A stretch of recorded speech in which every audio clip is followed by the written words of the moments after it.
তিনি যখন পুলিশের প্রধান ছিলেন তখন রাজ্যের মুখ্যমন্ত্রী মমতা বন্দ্যোপাধ্যায় তৃণমূল কংগ্রেসের নেত্রী, সেই দলের পক্ষ থেকে তিনি মনোনীত হয়ে গেলেন। মানে তাহলে কি রাজীব কুমার দলগতভাবে মমতা বন্দ্যোপাধ্যায়ের সাথে যুক্ত ছিলেন? এই বাংলার পুলিশ ওই আড়ি পাতা বিষয়টা অতটা মানে ছিল না। রাজীব কুমার শিখিয়েছে কি করে লোকের হোয়াটসঅ্যাপে এ করতে শিখলো এই লোক হোয়াটসঅ্যাপ কল করতে রাজীব কুমারের জন্য, কারণ তখন ফোন করলেই ফোনে আড়ি পাতার অবস্থা। পশ্চিমবাংলার বুকে এমন কিছু একটা ঘটছে যে সম্পর্কে রাজীব কুমার নিজে সচেতন, তিনি মুখটা বন্ধ রাখবেন। তিনি যখন হিম্মত হবে, যদি সেন্ট্রালে সেই রকম জোরদার যদি না থাকে, তাহলে এটা বলা হয়েছে এগুলো থেকে সেটিং করবার জন্য রাজীব কুমারকে তোমার এমপি করবে। That is not happening in reality. এবং আমি নির্দিষ্টভাবে বলতে পারি সরকারের কী কী স্ট্যান্ড আছে। বাট যখন মানিকা গুরুস্বামী যখন এসছেন, আমার ধারণা এবার সরকার তার নীতি বদলাবে। 26-এর নির্বাচন একদম দোরগোড়াতে বলা যেতে পারে। তার ঠিক আগেই গতকাল রাতের দিক করে তৃণমূল কংগ্রেসের যে অফিসিয়াল পেজ, সেই অফিসিয়াল পেজে একটি মেসেজ পোস্ট করা হয় এবং রাজ্য সভায় কাদেরকে পাঠাবেন তারা, সেই 4টে নাম আমরা দেখতে পাই। সেই নামের মধ্যে উল্লেখযোগ্য যে দুটি নাম এখন বর্তমানে চর্চিত হচ্ছে, প্রাক্তন ডিজিপি রাজীব কুমার এবং সুপ্রিম কোর্টের আইনজীবী মেনকা গোস্বামী। কি বলবেন? তৃণমূল কংগ্রেস বলতে পারবে, আমরা কি বলবো এই নিয়ে। তারা তাদের রাজ্যসভার আসনে কাদের পাঠাবেন, পশ্চিমবাংলার মানুষকে রাজ্যসভায় কারা প্রতিনিধিত্ব করবেন, তার জন্য পশ্চিমবাংলার মানুষ এমএলএদের নির্বাচিত করেছেন। তৃণমূল কংগ্রেস দল তাদের দলীয় কর্মীদের কাছ থেকে প্রার্থী খুঁজবেন। এটা হচ্ছে সাধারণ একটা ধারণা। এর বাইরেও বহু রাজনৈতিক দল বহু বিশিষ্টজনকে বিভিন্ন সময় মনোনীত করেন। অন্য রাজ্য থেকেও কোনো মানুষ হতে পারেন, এগুলো খুব একটা নতুন কিছু নয়। আমি জানি না কেন আমাকে প্রশ্নটা করা হচ্ছে, তৃণমূল কী এমন নতুন কাজ করলো এই রাজ্যসভায় 4 জনকে মনোনয়ন দিয়ে। যেটা নতুন করেছে, যেটা মনে হচ্ছে, সেটা হচ্ছে রাজীব কুমারের ক্ষেত্রে এই রিটায়ারমেন্টের পর রাজনৈতিক দল জয়েন করার মধ্যে যে সময়ের ব্যবধান দিতে হয়, সময়ের ব্যবধানটা বড্ড কম। ফলে এই ধারণা আমাদের মধ্যে হচ্ছে, অনেকের মধ্যেই, যে রাজীব কুমার পশ্চিমবাংলার ডাইরেক্টর জেনারেল অফ পুলিশ ছিলেন এবং সর্বোচ্চ পদ এই সামলাতে গিয়ে পুলিশের বহু সিদ্ধান্ত গ্রহণ করেছেন।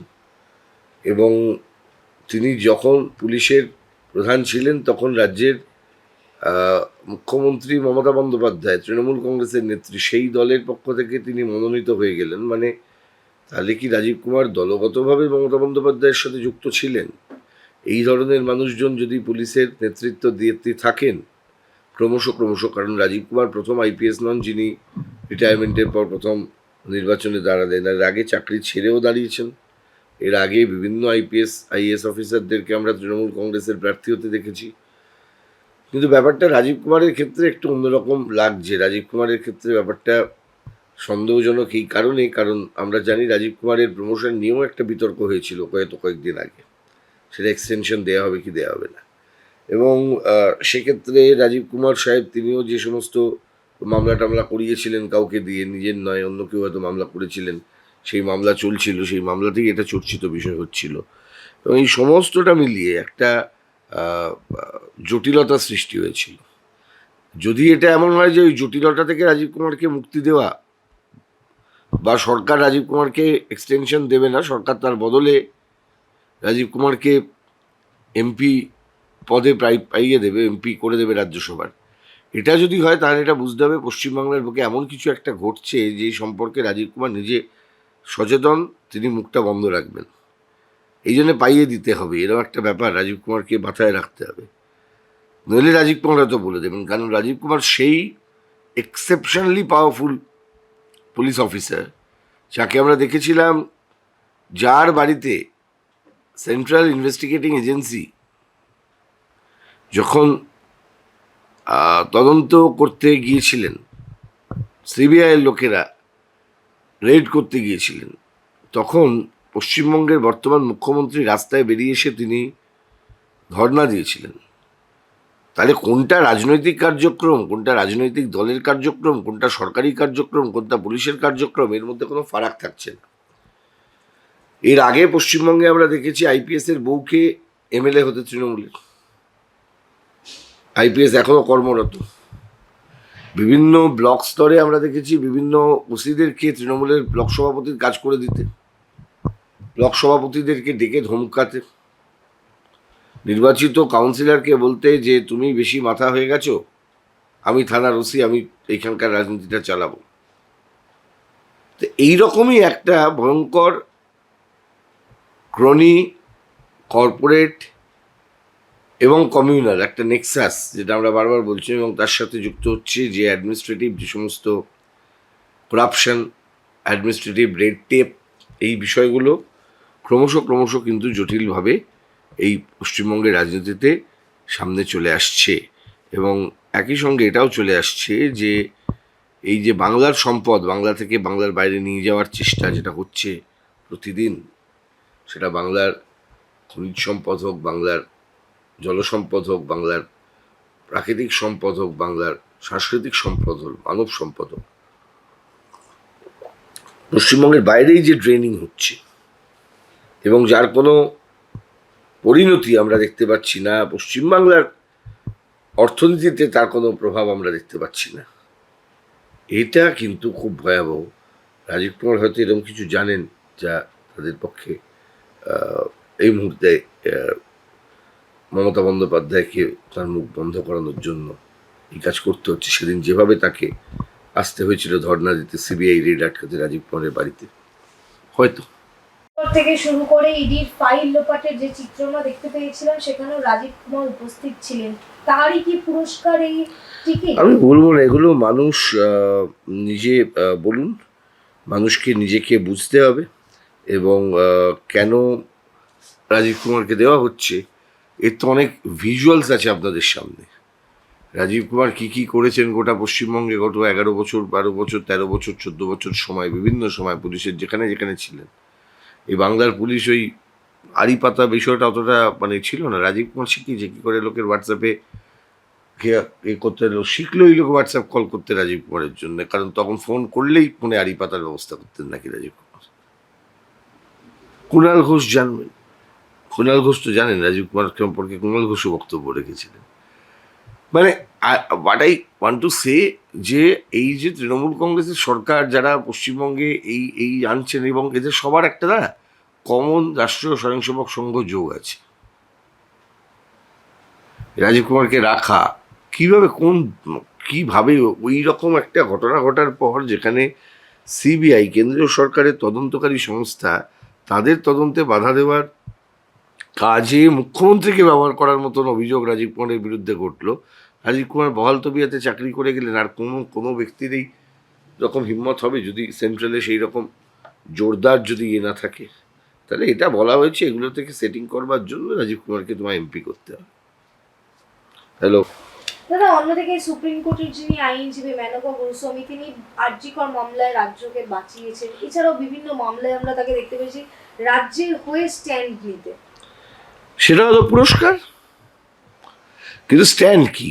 মেনকা গোস্বামীকে তৃণমূল কংগ্রেস এমপি করেছেন, ইয়েস, আমি তিনি তার স্টেশন নিয়ে তিনি ভালো আইনজীবী সব কিছু বুঝলাম, কিন্তু মেনকা গোস্বামী তার যে নির্দিষ্ট অবদান আমাদের ভারতে যা দেখানো হচ্ছে গতকাল থেকে, যদি সেই অবদানগুলোর দিকে মেনকা গোস্বামী সত্যিই চিন্তিত হন, তাহলে তার ইমিডিয়েটলি উচিত তার দল, যে দল তাকে রাজ্যসভায় মনোনীত করছে, সেই তৃণমূল কংগ্রেসের নেতৃত্বকে বলা, মুখ্যমন্ত্রী মমতা বন্দ্যোপাধ্যায়কে বলা, পশ্চিমবঙ্গ হচ্ছে সেই রাজ্য যেখানে 2014 সালের নালসা জাজমেন্ট, যেখানে 1% সংরক্ষণ কাদের জন্য, ওখানে বলা ছিল ট্রান্সজেন্ডারদের জন্য 1% সংরক্ষণের বন্দোবস্ত করতে হবে।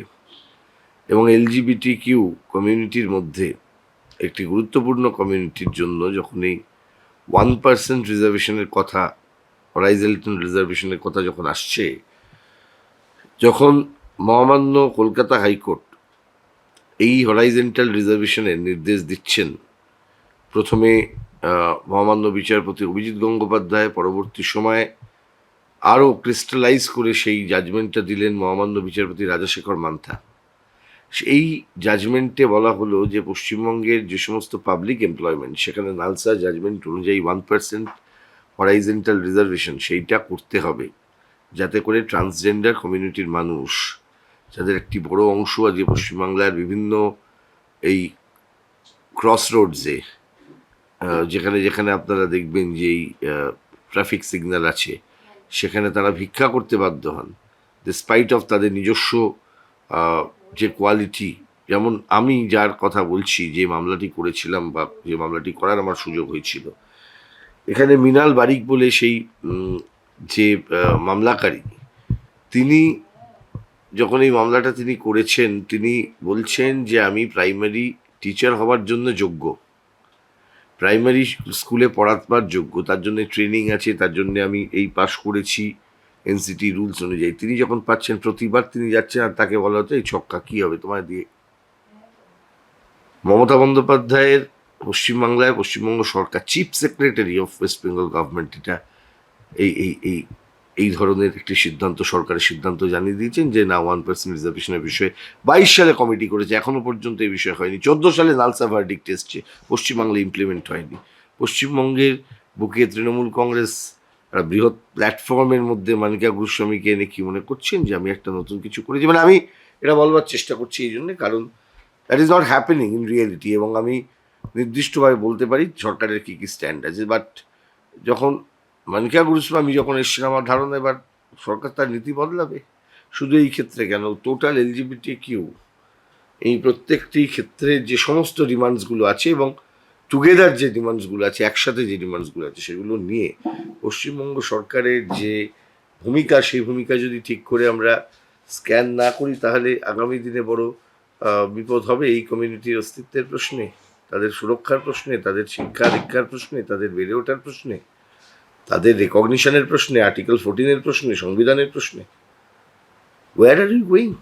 আজকে মনিকা গোস্বামীকে দিয়ে যদি উনি এই ধরনের যদি অ্যাপ্রোচ, তারা কতটা এগিয়ে আছেন এইরকম যদি চিন্তা করতে চান, আমি বলছি যে সেটা একদম ভুল ধারণা হবে। এটা সম্পূর্ণভাবে রাষ্ট্রীয় স্বয়ংসেবক সংঘ, যারা এই সময়ে তৃণমূল কংগ্রেসকে বাঁচিয়েছেন গত কয়েক বছর সময়ে, সেটা আরজি কর হোক, সেটা আজকে দাঁড়িয়ে SSC স্ক্যাম হোক, যেখানে সরকার এই স্ক্যামটাকে মুড়িমুড়কি বাঁচতে পারছি না, এই দায়িত্বটা নিয়ে আসলে 26,000কে বলি দেওয়া হয়েছে, যাতে করে এই দুর্নীতিতে চিফ মিনিস্টারের নাম না জড়ায়। এই জন্য 26,000কে বলি দেওয়া হয়েছে, এবং এই বলি দেওয়ার কাজে দালালিটা করেছে RSS, সেই দালালির পুরস্কার হচ্ছে এইগুলো।